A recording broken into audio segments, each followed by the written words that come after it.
네, 이 땅에 계실 때도 많은 사람을 품는 바다 같은 분이었고 떠난 뒤에도 또 깊은 울림을 남기시고 있는 것 같습니다. 네, 장례식장뿐만 아니라 대구 송해기념관에도 많은 조문객이 다녀갔고요. 또 방송사들은 송해 뮤지컬 그리고 다큐 등을 추모 방송을 편성하기도 했습니다.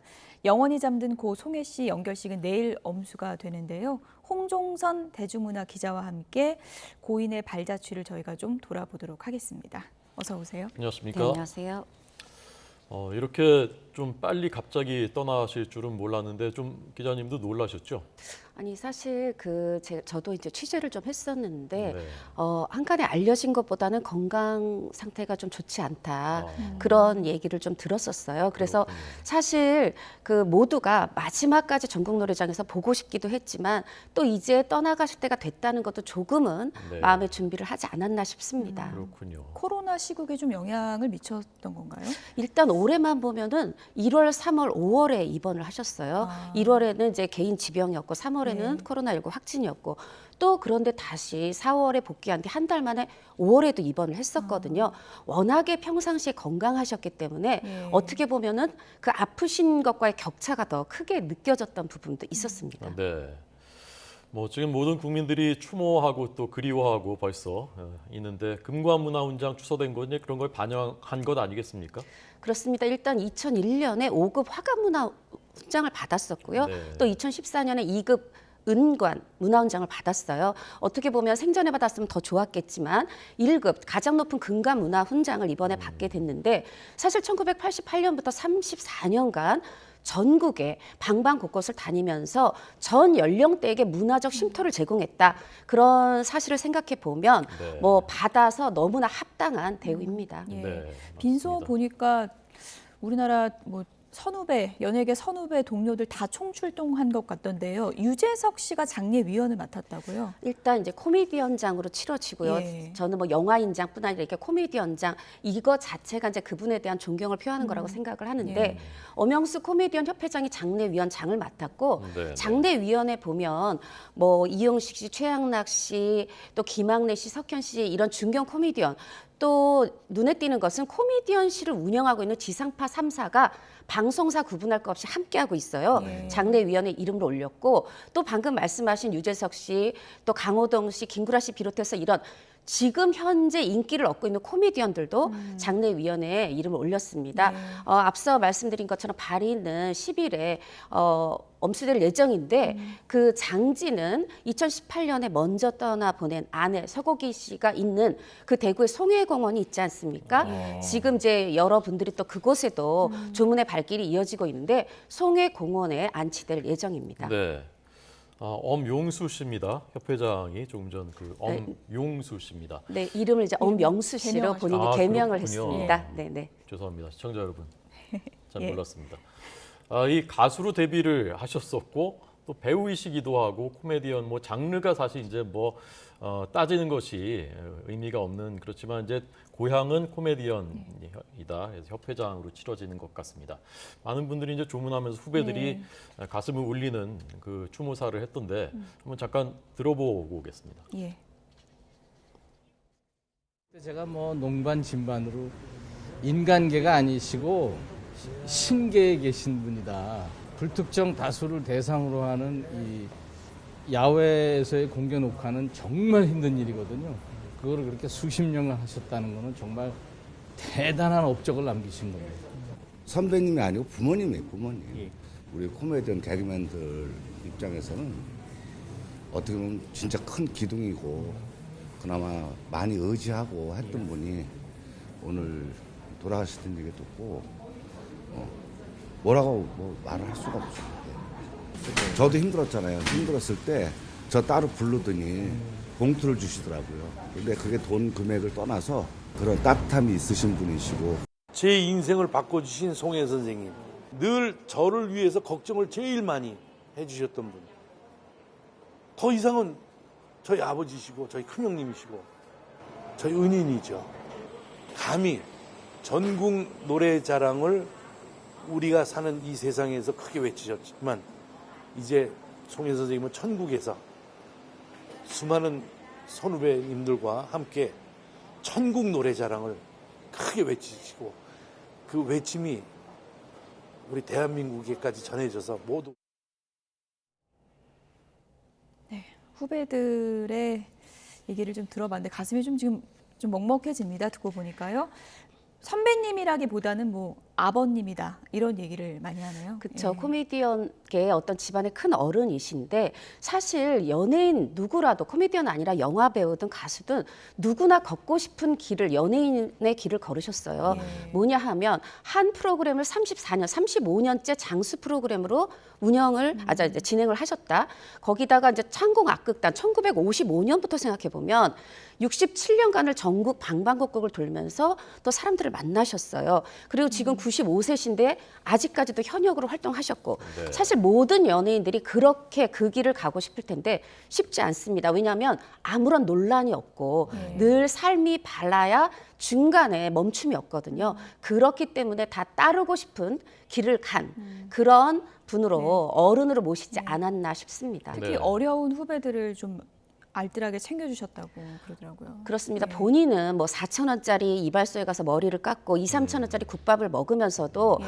지금 뭐 심영래 씨도 나왔지만 이렇게 부침을 겪고 있는 후배들에게 슬쩍 그냥 봉투 넣어주시고 그렇게 많이 누구 병원에 입원했다 하면 꼭 찾아가 보시고 그랬던 분이시고요. 또 분야 상관없이 누가 조문을 당했다 그러면 꼭 그 빈소 찾아주시는 그런 분이셨죠. 네.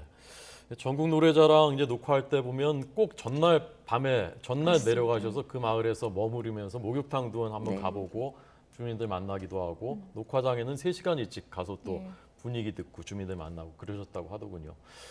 그런 것에서 이제 이런 것이 비롯되는 것 같습니다. 작년에는 이제 그 일대기 영화가 나왔었죠. 네, 맞습니다. 송해 1927, 1927년 생이시고 이제 본명이 송복희 씨죠. 네. 그 송복희로 시작해서 송해가 된 그 일대기를 그린 다큐멘터리가 이제 그 공개가 됐었습니다. 지난해 11월에 개봉을 했었고요. 여기는 방송인 송해로서의 모습뿐만이 아니라 어머니를 그리워하고 여동생을 그리워하고 또 먼저 간 아내를 그리워하고 아들을 그리워하는 그런 인간 송해의 모습도 담겨서 호평을 받은 바 있습니다. 네. 제가 사실은 몇 년 전에 송혜 선생님을 인터뷰했었던 적이 있는데요. 그때 제가 여쭤봤을 때 다른 모든 수식어 호칭보다 제일 좋아하는 게 혜영 이렇게 불러달라 이렇게 했었던 기억이 납니다. 혜영 이렇게 이제 더 이상 부를 수가 없다는 게 참 네. 먹먹한데요. 저희가 이따 마지막으로 한번 불러드리죠. 아, 네. 좋습니다. 네.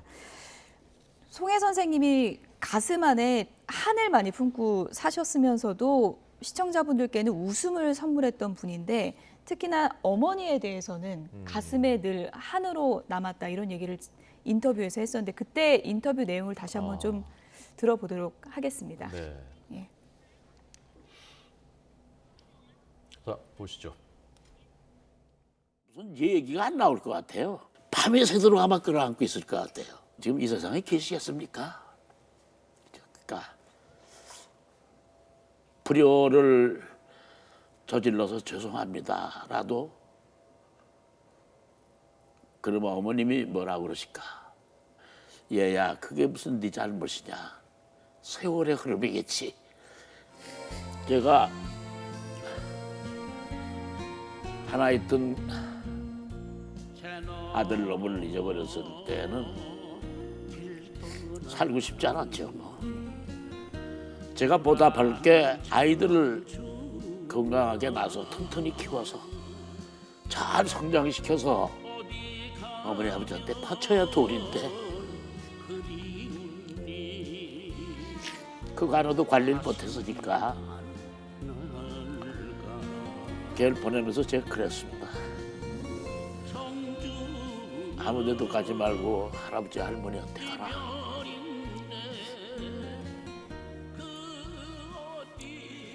가 있겠죠.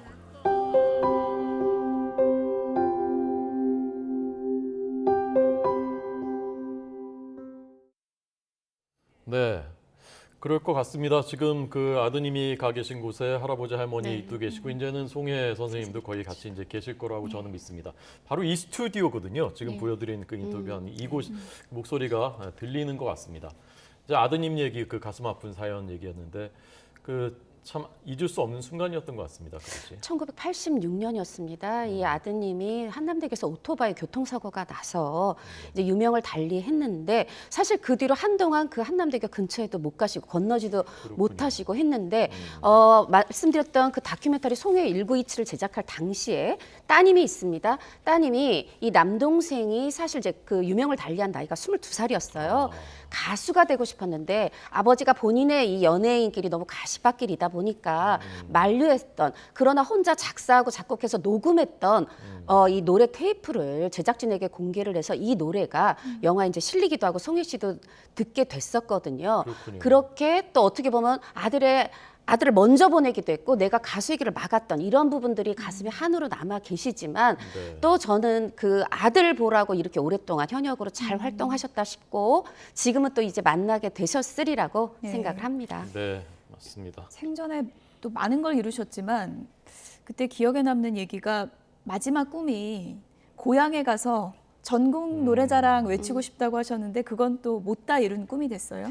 네, 예. 황해도 재령이 이제 고향이신데 예. 사실 평양 공연까지는 했었죠. 2003년이었습니다. 네, 네. 그때 당시에 고향에 가볼까 했는데 그때 안내하던 그런 당직자가 지금 다 강제 이주로 제 고향에 살고 있지 않다. 그런데 물론 그러면 이름 함자가 누구누구다. 어머니는 살아계시지 않아도 여자 동생은 살아있을 수 있잖아요. 그런데 밝히지 않았다 그래요. 왜냐하면 예. 너가 성혜의 뭐 동생이야? 이런 것 때문에 어떤 정치적인 핍박을 혹시 받을까봐 아예 찾지 않고 그냥 그리움만 안고 돌아오셨었다. 이렇게 배려가 하나하나 깊고 마음씀이 큰 분이었습니다. 네. 진짜 그 바다 같은 분이다. 본인이 이제 피난하시면서 바다 망망한 바다 보면서 이름을 바다 해자로 바꾸셨다는데 그 황해도 전국 노래자랑은 송혜 선생님 못 이루셨지만 우리가 네. 남은 우리가 이루어드렸으면 좋겠습니다. 후배들이 또 이룰 수 있을 것 같아요. 네, 예. 네. 그 정주영 회장도 명예회장께서도 이제 실향민이시고 이 송혜 선생님을 보고 당신이 세계 최고 부자다라고 하셨었다면서요? 네, 생전에 이제 두 분이 한 행사장에서 만났는데 아. 정주영 회장이 저기 최고 부자 오시네 했다는 겁니다. 송혜 씨가 아니 진짜 부자가 나한테 왜 그러나 좀 기분이 상하려는데 오해하지 마셔라 정 회장이 사람을 가장 많이 하는 사람이 진짜 부자다 이렇게 얘기를 했다 그래요. 그 네. 진심을 듣고 당시 송혜 씨도 정말 이 말이 너무 마음에 와닿다. 내가 진짜 부자구나 이렇게 생각을 하셨다고 하는데 지금 이제 34년간 전국 노래자랑만 봐도 그 무대에서 방청객으로 만난 분들이 현장에서 만난 분들이 1,000만 명에 이르고요. 그리고 무대에 올라서 어디 사십니까? 뭐 준비하신 노래가 뭐예요? 이런 얘기를 나눈 분만 해도 2만 명이라고 합니다. 어떤 위정자가 이렇게 많은 국민을 그것도 남녀노소 다 만났을까? 정말 대단한 어떤 고생도 있었지만 정말 큰 복을 누리셨다 그런 생각이 듭니다. 네. 빈소를 찾은 동료 선후배 연예인들이 가족같이 생각했던 우리 송혜 선생님. 우리 대중문화 역사에는 어떤 분으로 기억될지 그 부분도 좀 짚어주시죠. 저는 처음과 끝이 같았던 분이라고 생각합니다. 창공 악극단에 들어갔을 때도 물론 배고픔에 거기 가서 내가 노래도 배우고 연기도 배우고 사회 진행도 배워야지 하는 마음도 있었지만 그리고 애초에 또 해주 음악전문학교에서 성악을 전공한 분이시기도 하고요. 그런데 아까 또 말씀하셨지만 그 수십 년간 한 현장에 가서도 눈을 감고 늘 리허설을 하는 그러한 초심을 잃지 않는 모습. 근데 그 초심을 잃지 않는 모습에는 이 어떤 진행자로서의 그런 재주 재능뿐이 아니라 아까 말씀드렸지만 저는 논란 한 번 없이 내가 모든 사람의 귀감이다 이런 마음으로 평생을 살아오셨던 그리고 늘 버스를 타고 지하철을 타면서 사람들을 대중과 가까이 계셨던 그 초심을 모두가 기억하고 우리가 조금이라도 그 발뒤꿈치라도 따라가는 마음으로 산다면 네. 조금 더 세상이 우리 모두가 더 선해지지 않을까 싶습니다. 네. 오늘 얘기 나누면서 저는 이렇게 막 가슴이 아프고 뭐 이런 것보다는 따뜻해지고 굉장히 흐뭇해지고 이런 느낌 많이 받고요. 아까 이제 송혜 선생님이 제일 좋아하는 호칭이 해형 이렇게 네, 부르는 해형. 거라고 네. 하시니까 저희가 시청자 여러분 오해하지 마시고 한마디씩 우리 해형님한테 저부터 하겠습니다. 예. 우리 해형님 정말 고생 많으셨고요. 많이 배웠습니다. 또 지금도 또 배우고 있고 앞으로도 많이 배우겠습니다. 정말 감사합니다. 예. 저도 할까요? 네, 하십시오. 예. 해 형님, 제가 또 별세 속보를 전하게 돼서 참 가슴이 아팠던 하루였었는데요. 그토록 그리웠던 어머니 지금 하늘에서 꼭 만나셨기를 바라겠습니다. 네, 예. 만나셨을 겁니다. 우리 홍종선 기자님 따뜻하고 친절한 설명 감사합니다. 잘 네. 들었습니다. 감사합니다.